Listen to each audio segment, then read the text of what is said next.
In every heartache, there's a hidden seed of strength. Join Portia Booker on The Grief Grantor as we journey through stories of resilience, finding gratitude in the echoes of grief. Together, we transform sorrow into strength, pain into purpose. Welcome to The Grief Grantor, where your healing journey begins. Hello, everybody, and welcome back to another episode of the Grief Grantor. I am your host, Portia Booker, your grief awareness advocate. And today I really want to talk about support when it comes to grief. And we have a special guest who's going to dive more into that as the show goes on. But I want to start off with a little story for all of you. So earlier today, I had the opportunity to connect with somebody over LinkedIn. Now, those of you who are on LinkedIn, you experience a wave of posts, a wave of different people, whether they're former colleagues, whether they're former coworkers, whether they're from your high school, your college. Well, this person, I'm not sure how they found me, but they were running about half an hour late to our call. And I'll be honest, y'all, being a producer and having to keep a tight net schedule on when it comes to working with my clients and keeping their projects in order, I like to keep a systemic order. I'll be very honest. Well, this person, I told them, look, I really don't have the time today, but you're welcome to book another call on my calendar and we'll go from there. Well, you guys, they messaged me and said, I'm so sorry. I didn't mean to run late. Life happened, whatever it was. And you guys, I'm grateful. I'm truly grateful that I took the time to say, hey, give me 15 minutes. Let me finish up with a client's document and we can jump on a Zoom call. You guys, I'm grateful that I did that because when I talked to this person, I felt my spirits become more uplifted. And I became more aware that I was once in that position too, where we book a call with somebody and let's just say all the things in life happen, right? We're walking out the door and then all of a sudden we get attacked by a squirrel and then maybe we trip on a banana peel or something random completely happens, right, in our life.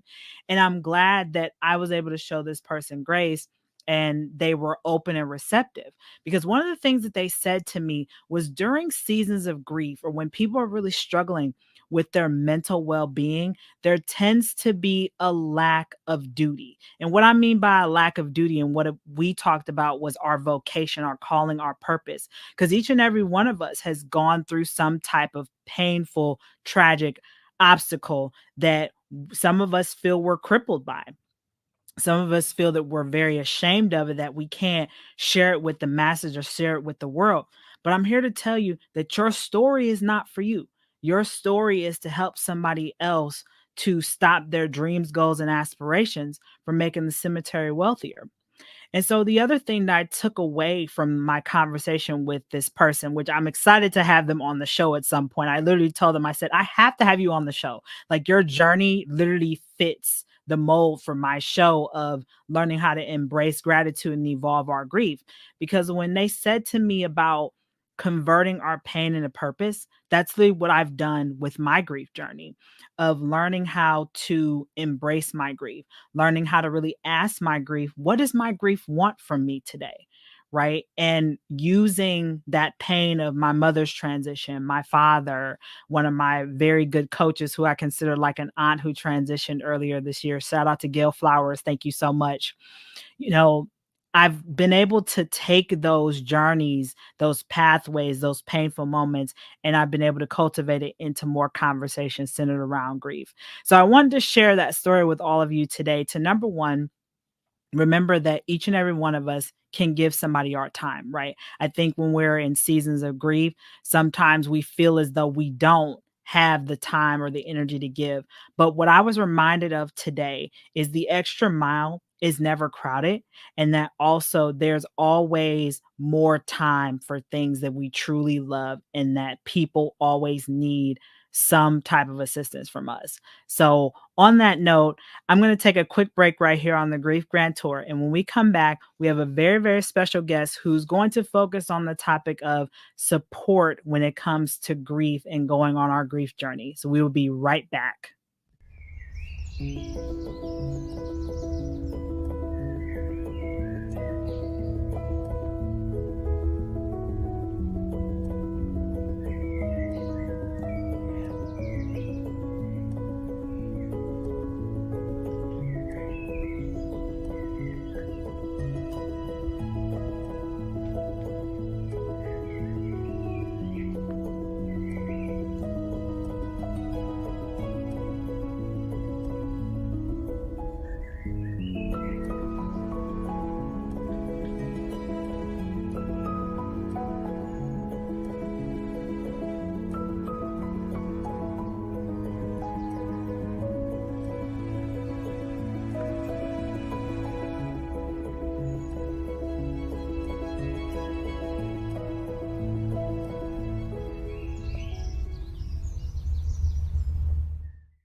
All right, everybody, welcome back right here on the Grief Grantor.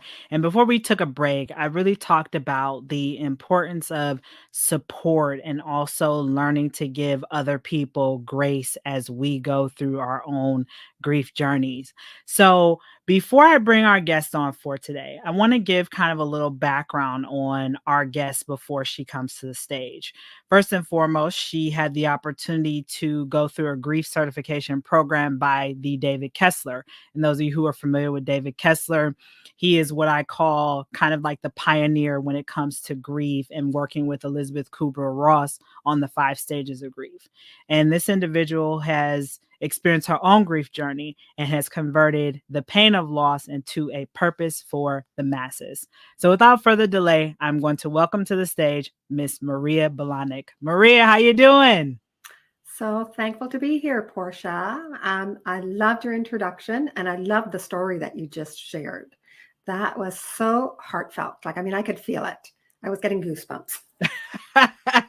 Well, I thank you, Maria, first and foremost, for coming on the show. And, I know when we first connected, I felt such a deep connection with your story about your grief journey, which I'm going to let you share about it because I want the audience to hear how you've created kind of, in a sense, a pathway to purpose from your loss. So before we jump into the conversation, Maria, what are you grateful for today?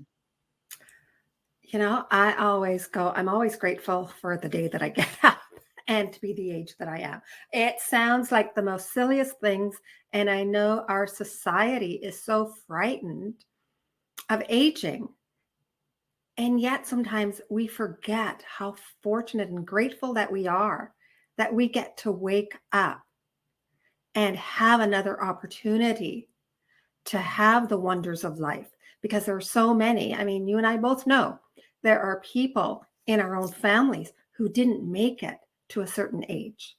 And I think loss teaches us that in the sense of be grateful for the day that you have. Maria, I love that. And we're going to run with that. It truly does teach us how to be present. I mean, for me, my mom's transition, my father really taught me how to be present in my own life and also be present for the painful moments and also the beautiful moments. And so, Maria, I'm glad that you brought that up because I think we tend to think that there's an abundance of time, which there is to an extent. But at the same time, we get stuck in that notion so we don't take action and embark on the things that we really want to embark on. And so, Maria, for our audience who is tuning in, if you don't mind, please share with us your journey of discovering your pathway to purpose from your loss. Yeah, so I took a very long and arduous journey. And we're going to say it that way. After my son died, he had cancer for 11 years. And I always go, even though someone has a disease or an illness, the expectation, because you're on that roller coaster, is not that they're ever going to pass away. You're just automatically assume, and I know assumption is not something that we should do, but there's always that sort of thing that, oh, this is what my life will look like. It's just going to continue on.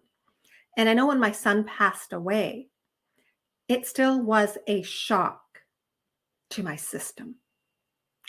And, you go through that first year, and I know people will talk about, oh, you're in denial. And I'm really into this. No, we know who passed away.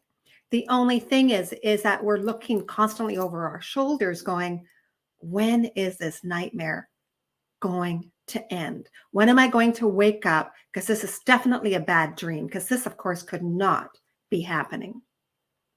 And so afterwards, I think because I didn't have any support, and I know that's what we're going to be talking about is the support, I didn't feel that I had anyone supporting me, whether it was friends or other family members. And so because of that, I ended up hiding what I truly felt. And so for 10 years, and that's why I go, my journey was a long, arduous journey, is because for 10 years, I felt like I was in limbo.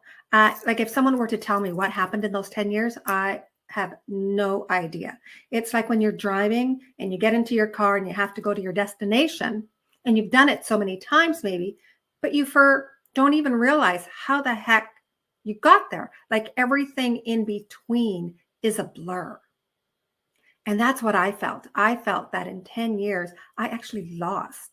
My life was a blur. Like I had no idea what the heck happened. And that's only because I was I was kind of looking for someone to save me, right? I think that's what sometimes we want as a support. It's like, when is someone going to save me? When is someone going to show me the way? No one came. And so you're kind of present, but not fully present, if that makes sense, in the sense of we're going through the motions of life, but you're not really living. And in my case, and I know even in my spouse and stuff, I think we just had that expectation of, okay, so when is it our turn? Like I'm really looking forward to passing away. And that I think is for a lot of people, what their thought process is that we're in life, but we're kind of waiting like, okay, when is it my turn to leave? And we forget about the other people around us, like our other family members, if we have a spouse or a partner or other loved ones or other children. And it's not that you don't honor them and love them. You're just in so much pain. Maria, the thing that comes to my mind right now, based on the transition of your son, is that 10-year period that you went through, where you mentioned that you're present, but really you're not. You're in kind of that stage of limbo where you're just going with how the day presents itself to you. And maybe, Maria, can you describe what I would think this would be a form of anticipatory grief, right? Because in a sense, you knew that your son's illness or cancer, based on whatever the doctor said, was not going to be on the upward swing. So can you describe maybe kind of the emotions and thoughts you had during that time? And that's a very good and valid question. I don't think my thoughts went on there. Because throughout his cancer journey, we always had ups and downs. Like we had the roller coaster. He just about almost lost his life and then he made it back. And so for me, it was always of hope. Like I always had hope. It's like, okay, we've had all these other setbacks or, all these other things that had happened. And so we can now ride that wave, so to speak. And this is just going to be another wave. So even though I know in his last bout, and they had told me that he was dying, like I understood that. So intellectually, I understood that. One of my other aspects, because I know I told them not to tell my son that he was dying, and that's just because I have the belief is that no one needs to have hope taken away because we don't know what's going to happen. And even though I know that the world evolves, like, we get birthed, people die. So it's not so much about the death aspect. I think it's because when it's your own family member, all of a sudden it becomes more their physical presence. Like I was thinking about it. Like if I were to talk about my death, I'd have no problem with it. And yet with my own son's death, it was a little bit different. I think it was because of his age. And also, I think it's this one aspect that we never really expect our loved ones to pass away. Like we know it. So it's that oxymoron kind of thing. Like you know it, and yet you don't know it. In the depths of loss, where do you find peace? Maria Belanic understands your journey. Through Healing Heart, she's guiding mothers like you to find inner peace amidst grief. Her kind, loving way of being had me heard, witnessed, and acknowledged for my pain. Maria is committed to empowering grievers to release the myth of perfection, taking action to honor and nurture our bodies. She has a heart of gold. Maria is lighthearted, deliciously quirky, and funny. Join a community where your loss is understood and your healing nurtured. Together, let's navigate the labyrinth of grief, one step at a time.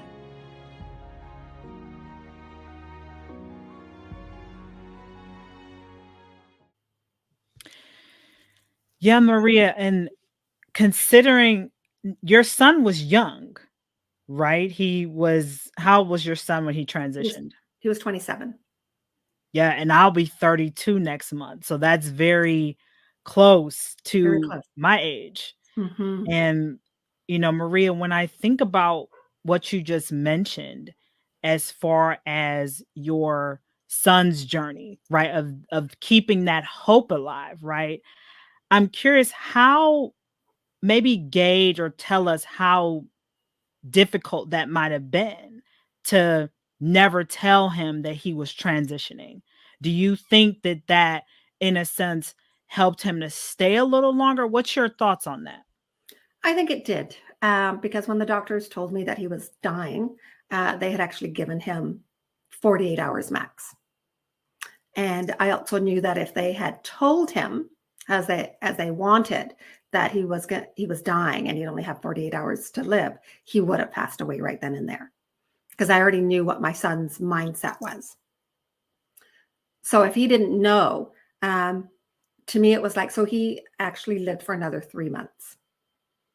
Now, I look at it like the first month, yeah, he actually, even the doctors were amazed. It was like, wow, all of a sudden, someone's on dying, and then they ended up becoming stronger. And then, of course, the disease took over.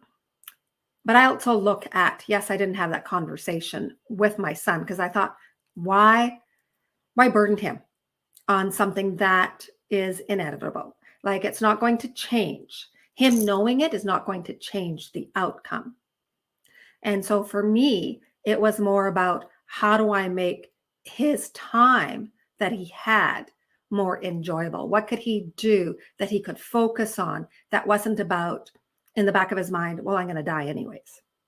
And in some ways, I think he sort of knew anyways. He, even with his illness and his cancer, he still made it into being a registered massage therapist.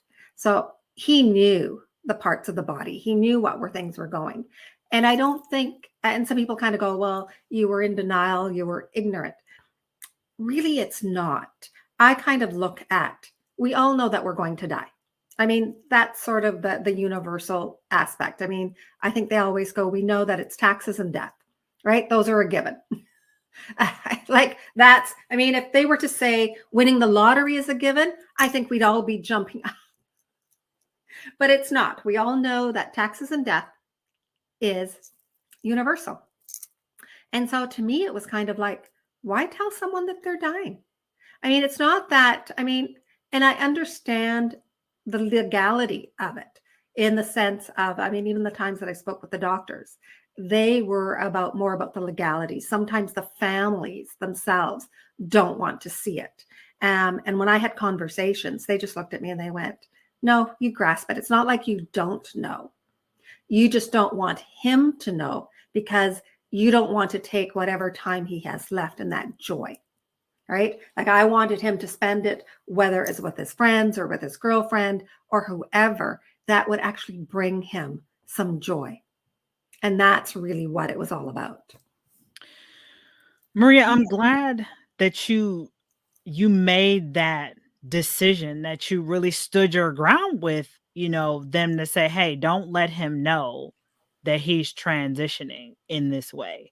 Let's keep him happy. Let's make his, whether it's 48 hours, whether it's 3 hours, or in his case, 3 months of his physical life being here, to make it enjoyable, right? And I'm curious, Maria, what was maybe a significant moment in that 3-month period that you were able to really enjoy with your son outside of seeing him every day? But what was maybe something that both of you did that stands out in your mind right now? Well, what really stood out of my mind is, I think, every time his eyes lit up when he saw his girlfriend. And so for me, as his mother, it was kind of like, you know what? She lights it up. You could see that light in his eyes. And so for me, it was like, if she got to spend more time with him, that's fine. I mean, I know my son basically saw me as his PR person. Right? I was the one who would say, yes, people could come. No, they couldn't. If anybody was in his room and they weren't who I thought they should be there, it was kind of like, yeah, sorry, it's time to rest. He's got to leave. So I was more like his bodyguard and things like that. But I know that anytime he needed something, it was always me that he turned to. So this is quite unusual for most people to do, but I did anyways. I just moved into the hospital. So a lot of the hospital staff didn't care for it, but I kind of thought, you know what? I'm there to look after my son. I'm not there to give him medications or anything like that, but anything else that he may need, because let's face it, in any healthcare system, there's so many different patients. You can't be at someone's beck and call. And that's really what it is. And I think sometimes most of the medical profession understood that. There was always the odd one that didn't. And you're right about that, Maria. Like, hospitals are very busy places, right? There's a lot of different incidents, different sicknesses, different patient needs. So I get you there. You can't, always be there at the drop of a dime, 24/7, 365. And Maria, and if you're open to sharing this, I know this is kind of like a very vulnerable question, but I'm curious if you can share with us your son's transition day. Can you share with us a memorable moment from that day and what you hope that others will take from your experience on that day of letting your son make his way from this physical plane? Okay, I won't the memorable part, because I know there's another part that wasn't so great. But on his last day, we were all there. So in some ways, we kind of knew that this was going to be his last day. So even though his friends had been there, I really looked at it saying that the people who were going to be there when he took his last breath were the ones that were going to be there. And so most of his friends had left, but the family members had all stayed. And so what we ended up doing was just holding hands. So I was on one side of him holding his hand, and his girlfriend was on the other side holding his hand. And all the rest of us, like his brother, his dad, my brothers, their wives, my nieces and nephews, right? And even my mother, were all there. And so we stayed there. And basically what I did was I told them who's here with him, that we are all here with him, and that how much we loved him, and that we would always be with him. And so we stayed until he took his last breath. And then afterwards, I don't even know where the strength came from, but I ended up, I didn't want anybody crying. That was one of the things that I thought, I don't want people turning into tears. So I just said, let's pray. And one of the things that I think after everyone left, and even while we were there was almost like we could see, or some of us did, we saw my son's spirit leave his body. And to me, I also had the vision where his face, so my faith is very important to me. And so for me, I saw my son's face turn into that of Jesus. So just right, I could see it there. So for me, I already knew where my son went. And that's one of the aspects that I kind of thought, I already know where he is. I don't need messages from him because, every once in a while it's like, yeah, can I talk to you? Right? But it is, Whether I get messages from him, I sometimes don't know. And that's probably because I'm not recognizing them. Over the years, I've noticed that when I've been really down and just, in the throes of grief, or even really being ill, like with a really bad flu or things like that, I can then feel his presence and his love. So I think in times of really need, when I need him, he's there. But then sometimes I kind of look at it kind of going, well, I'm still the mom. Yeah, you're Right? forever mom. You're forever his mom, Yeah. no matter what. And Maria, first, I extend my gratitude to you for being so generous with sharing such a vulnerable and powerful moment of your son's final time or before his transition, what I call liftoff, right? I have a unique way that I see this because, it makes me think of my mom's transition day, where I remember the sunset was so beautiful that day. There was every color you could think of in the sky from her hospital room. And I said, wow, she really is a light in this world. And I'll truly cherish that moment forever. And Maria, before we go into the next segment of the show, we're going to take a quick break right here on the Grief Grantor, everybody. So when we come back, we'll continue with the conversation with Maria Belanic. We'll be right back. Hi, I'm Amy Joy, and I'm the host of Get Your Together Live with Amy Joy. And you can catch me every Thursday at 4 p.m. Pacific on the amazing Trajectory channel right here on E360 TV.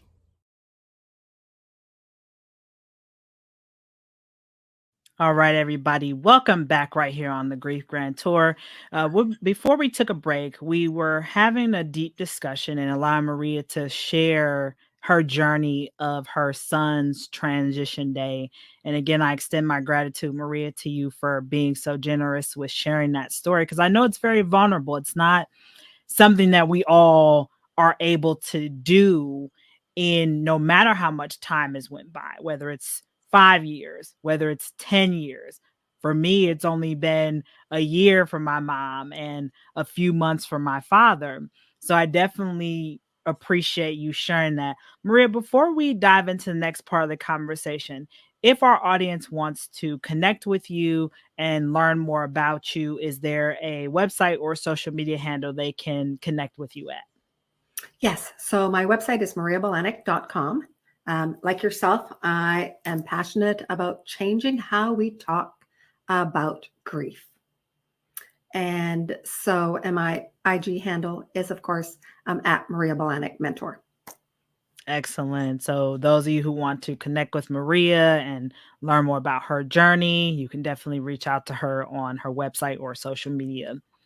Maria, I want to go back to something you mentioned as your son was making his transition, and you didn't want everybody to be sad and crying. You asked everybody to pray, and you found that sense of support and community during that time. Maria, can you maybe walk us through a few maybe words of that prayer that you mentioned that you can think of, that maybe really can give our audience a sense of kind of how in that moment you're still able to lean on your faith? It's actually a simple prayer that, and I don't know if all Christians say it, it's the Hail Mary. And that was one of the prayers that I said. So that's basically what we said in the Our Father.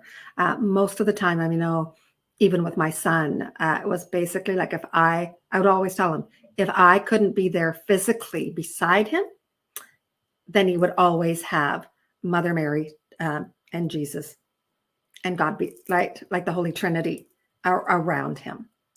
And so it was like, I always tell him, you're never alone. So that, and I know even afterwards, people would come up to me going, oh, your son was so religious, so faithful. And I'm thinking, like, he never really stepped inside of a church, unless, right? And the reason he didn't is because my belief, even in religion, is that don't go to attend church to be a seat warmer. Go there because that's where you want to be. So sometimes when I did tell both my sons, oh, you guys should be going at church. And so they would use that back at me. Like they'd go, Mom, you said we shouldn't be seat warmers. We should only go to church if that's where we want it to be. I'm gonna have to use that, Maria, seat warmer. I like that. I like that analogy. And I mean, it's true, right? You know, it's kind of like when you sign up for, let's just say, a new exercise program, right? You're not just signing up just to go sit on the sideline. You're signing up to literally get those walls breaking down, you know, get the body like Julius Caesar so you can compete in whatever, you know, competition you're wanting to get in, right? So, so I think I love that analogy. I'm gonna have to use that, Maria, for real. I love that. You're welcome. I know. They keep using it at me, but it's one of the aspects that I think, even with my son, one of the things is, and actually both sons sometimes have amazed me in the sense of how just talking sometimes about faith, or not even so much talking about it, but actually living your life as much as you can within that faith. Sometimes it rubs off on them, sometimes it doesn't. But I have been surprised at how much it had rubbed off. And I know with my son, Stefan, he really, I think it was because I kept saying that to him. Because I would always say, you're protected, you're surrounded by love. And I would always say, you know, Jesus is here, Mother Mary is here, God is here. So it was like, if I couldn't be there, it was like, I'm definitely sending like the Top Guns. Hey, yeah, that's accurate, right? You know, his faith is going to keep him, you know, afloat when, you know, as you mentioned in the beginning, right? Hospitals are busy. We all have our own lives. It's not like we can be at somebody's, you know, neck and call, you know, 24/7, 365. And, you know, Maria, when I think about the day of your son's transition, how you're surrounded with love and support. And this is what I really want to touch on today, is how we find ourselves in the boats of hurt, resentment, because there's an expectation that we're supposed to have the neck and call of our family be supportive of us when we're going through seasons of grief. And so, Maria, can you maybe shed some light on how you went through this transition of your son and not having that support? What did that look like for you? Well, it's great that you said that, because, and support's going to look different ways, right? So there isn't like a one size fits all. Now, the times that he was in, because I did tell, you know, my brothers and their family that he was dying. So they were very supportive of that. And once the word got out, you know, people, and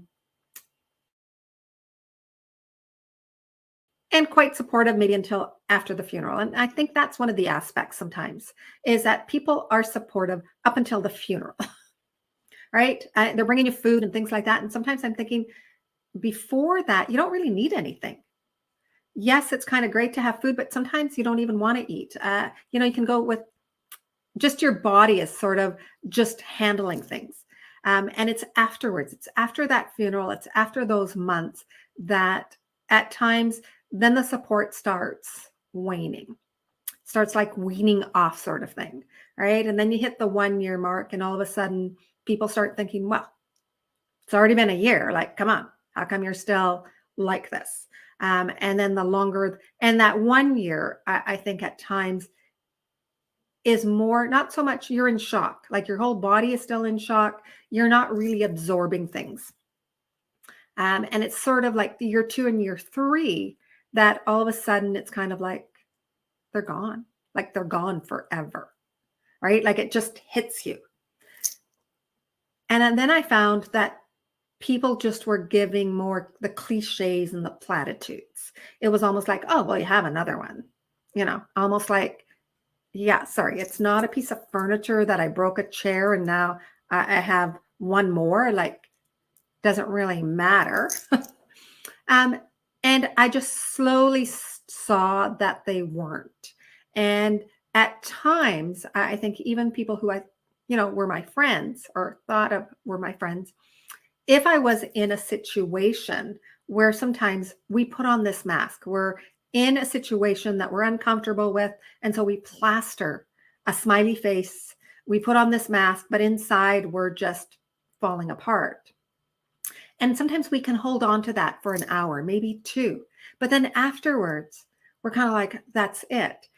And what I found was some of the people that I thought were friends, that I could be like showing my vulnerable side, like showing that I was still in pain, were kind of like, we don't want to see that. We want to see the hidden mask. And then after a while, and so as years went by, I was sort of like, yeah. And I think that for me, that's one of the reasons why the journey was a bit longer, was because I felt that I was being attacked for how I was grieving. There was also the aspect of everybody just kind of expected me to bounce right back. You hear things of, well, you were so strong while he was ill. You knew that he was going to die. So there's almost this thing about, okay, give it a certain amount of time. And then all you'd really do is like, you're just back to where you were beforehand.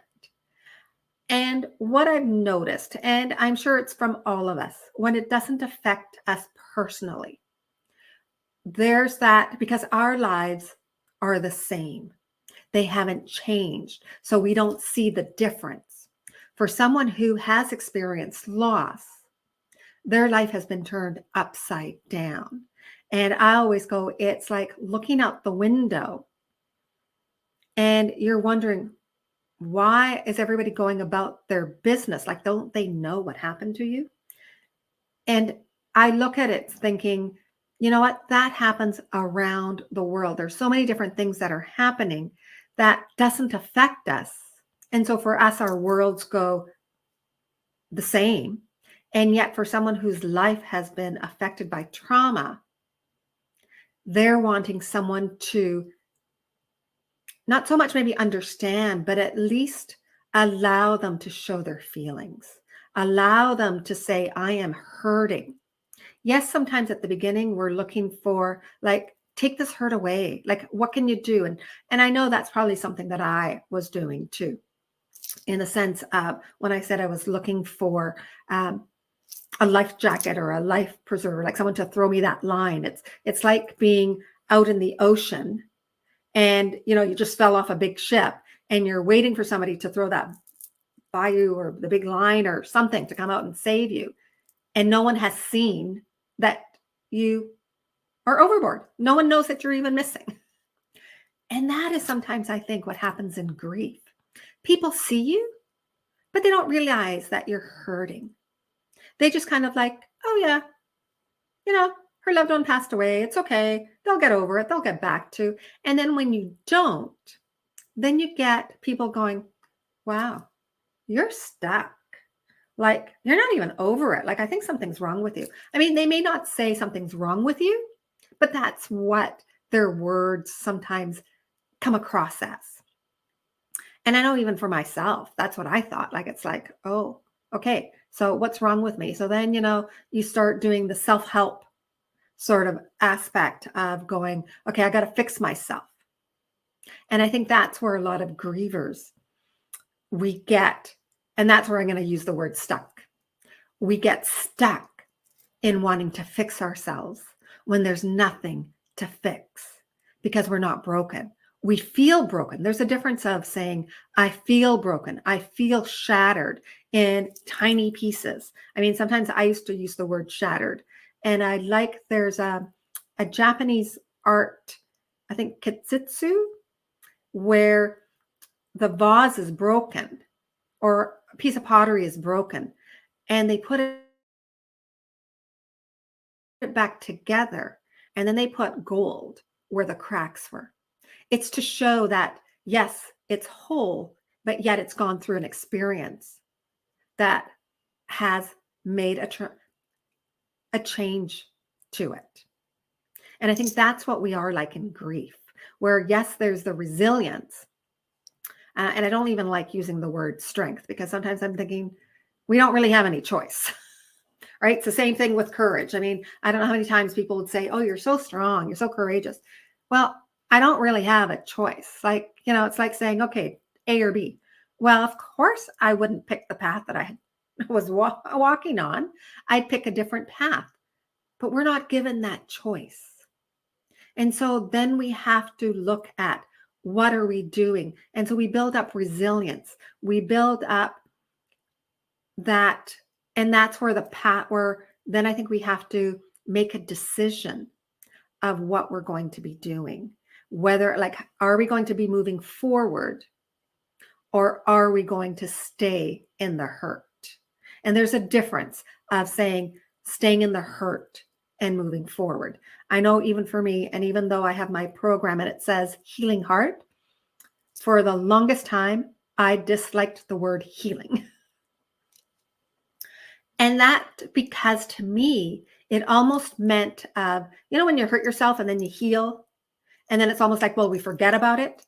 So in some ways, that's what the word connotated to me, is like, so if I heal, that means I'm going to be forgetting about my son. I'm going to be forgetting about my dad.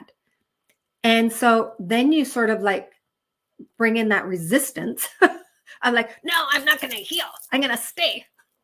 Until I realized that realistically, that's not what healing is. Healing, because when you're looking at a wound, yes, the wound heals, but the scar still remains. And that is that distinction, that it doesn't go away.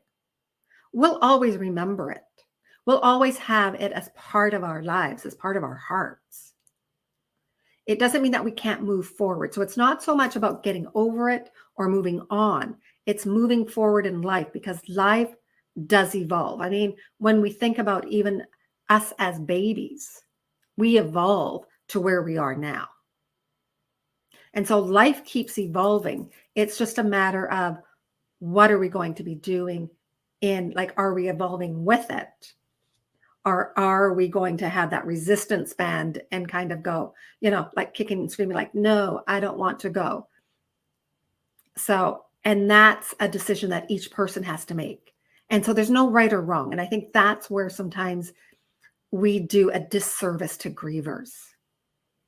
We look at grievers and kind of go, well, you're not moving on. Well, then obviously there's something, but there isn't. We each have our own time of when it's right for us to move on. And that's why I always go, look, it took me 10 years to be to a place of where I am right now. And I don't want other people to take that 10 years, because that's a long time to actually. And I think for me, the reason it took so long is because I was not resisting about the grief, resisting about getting over it and moving on. So there's a difference of what we're resisting. And so for me, when I chose that grief was going to stay with me, that was it. It was like, oh, wow, that's a aha moment. Grief is here with me and it's going to stay with me. It's not going anywhere. So Yeah. It really changed. When I think too, Maria, when it comes to grief, we want to put a mathematical equation endpoint on it, right? Like what you mentioned about the word healing. We want the healing to equate to 2 + 2 will always be 4. Well, grief is kind of like an algebraic expression where certain things change throughout the years. It's what I call kind of the Y = mx + b effect. Slow, rise over run. Mm-hmm. Because that's really what it is with grief. Grief is ever evolving, and we have to learn how to embrace it and go with it instead of resisting it, like we tend to do based on our society's narrative of how we go with our grief. So we're going to take another quick break right here on the Grief Grantor. When we come back, we'll continue out the conversation about support and going on your grief journey. So stay tuned. We'll be right back. Hi, this is Clara Capano, your host for Women Winning Their Way, where we talk about how you can create success all on your terms. Join us Thursdays at 8 p.m. Eastern Standard Time on the Limelight Network here on E360 TV.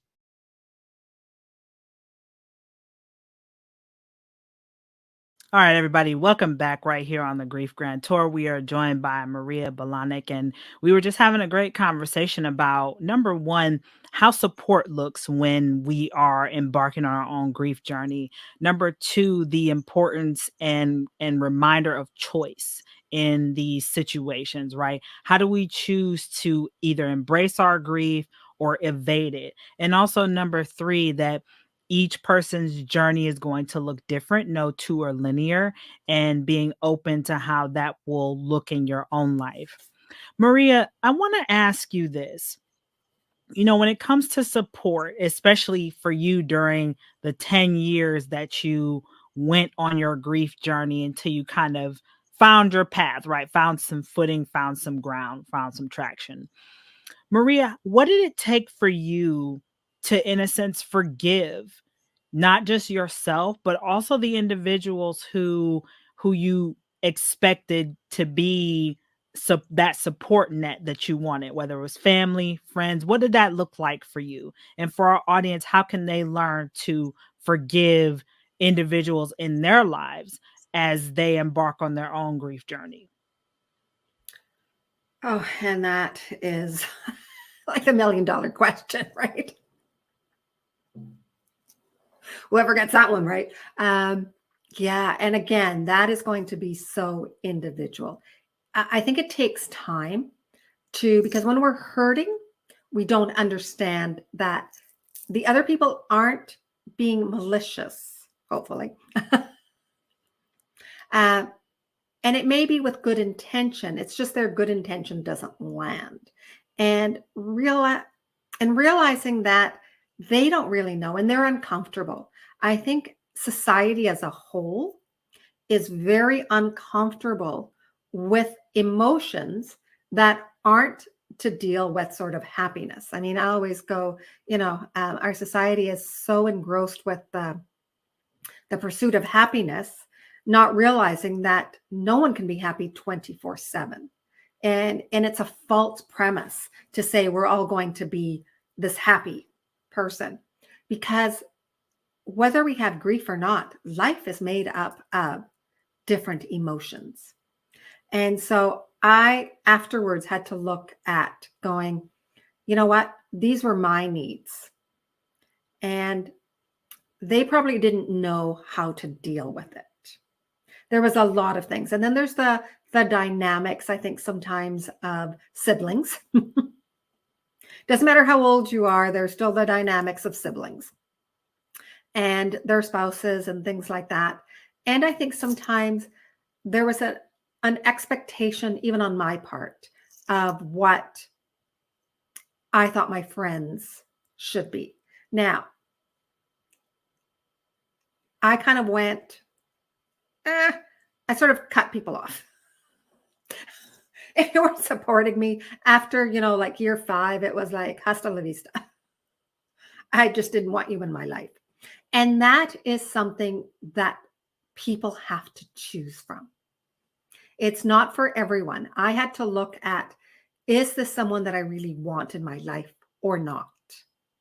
And then the choice came that, you know what? I don't really want them in my life. They're not supportive of me, even as time has shifted. They are still making these platitudes or are saying things about, I liked you better how you were before. So after a while, it was sort of like, and I think that's the thing sometimes with friendships. It doesn't matter what we go through in life. And they always say, you'll know your friends by when you're going through something. Because we can all have great friends when we're enjoying life, when we're out at the parties, when life just seems to be, everything is going right. And not to say that grief is wrong. It's just when we're having a different emotional roller coaster in our lives. Are those the people that you really want to surround yourself? And that's the talk that I had with myself. Are these the people that I really want to surround me with? Because one of the other aspects too is as we evolve, and I'm learning this more and more even through my own work that I'm doing, is that we come to realize that the people who are supportive are also the same people that are going to cheer you on when you find a new purpose or meaning. And so the ones who are not supportive sometimes still want to drag you back. Not so much that they want to have you in your grief, but they almost don't understand what does it mean by having a new purpose or finding meaning. Because that's going to look different for all of us. Not all of us are going to be grief advocates or wanting to change how grief is seen. When you look back, that's how Mothers Against Drunk Drivers started. There have been other, and not all of us are going to be at that level. And that's okay. Sometimes it's just about changing our things in our neighborhood, in our community. And so that is what sometimes I look at what is supportive, is that yes, you can have people that actually acknowledge what you've gone through. They're not there to give you platitudes. They're there that, when you want to talk, they listen. They don't offer advice. They don't give you things about, oh, you should be doing this because I think you're broken. You need to be fixed. So they allow you to be who you are. And that is really what the support that we need. I mean, at the beginning, sometimes, yes. And I fell into this too, where I just wanted someone to have that magic wand and just, do a little spell and then magically, I don't know what would appear. And I don't even think that I myself even knew what I wanted. And I think sometimes we're at that point where the pain is so overwhelming that all we really want is the pain to stop. And I don't know if there's anyone that's a close friend that can ever take the pain away. They can't. They can be there and listen. They can acknowledge what you're going through and kind of keep their mouth shut. Right. And Maria, I love, first and foremost, I extend my gratitude again to you for coming on and sharing just your wealth of wisdom from your own grief journey of your son's transition. And the fact that being open or surrounding yourself with people who allow you to be you, allow you to fall apart, allow you to ugly cry, allow you to just sit there and not say anything, right? I think in our society, we're so conditioned to be reactive instead of proactive. And, I think with grief, with each of our own individual grief journeys, as we embark in this life, we're going to learn different tools and things, but I think it just boils down to, when it comes to support, letting people know how to support you if you're able to. Like, I know, because it can be overwhelming when everybody's coming to you like, oh my God, you've experienced this loss, you've experienced this tragedy. I had to tell people, look, can y'all just buy me a meal? Because I'm too tired to cook. So just being, letting people know. Maria, again, I extend my gratitude. We're going to be wrapping up here soon. And for our audience who's tuning in, one thing that I love to end off with is kind of words of wisdom. And one of the things that you brought up was finding purpose and meaning. For our audience, maybe there's someone who was in the same shoes as you, where they've maybe experienced that transition of a child or a close friend or whoever, and they're searching for purpose or meaning.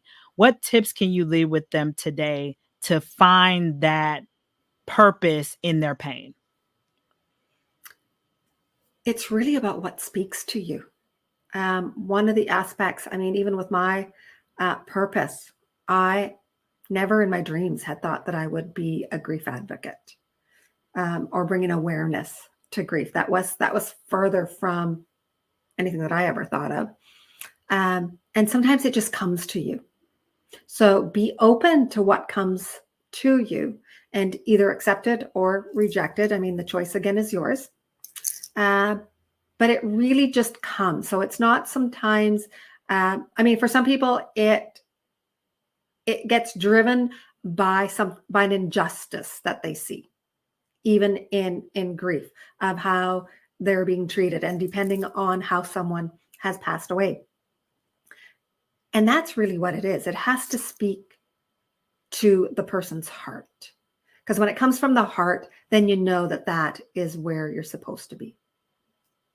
I 100% agree with that, Maria. It's got to come organically from the heart. And sometimes it takes a little bit of time, because we have to actually sit quietly and allow the flow to come to you, right? Learn to embrace it and be able to evolve it. Well, everybody, that concludes another episode of the Grief Grantor Show. And that was Maria Belanic that you had the opportunity to hear from. Well, everybody, until next time, thanks again. Thank you for joining us on the Grief Grantor. May the story shared today light your path and guide your heart toward healing. Remember, with every moment of grief, there's an opportunity for gratitude, resilience, and empowerment. Continue your journey with us online and share your own story, because in this tapestry of life, every thread matters, especially yours.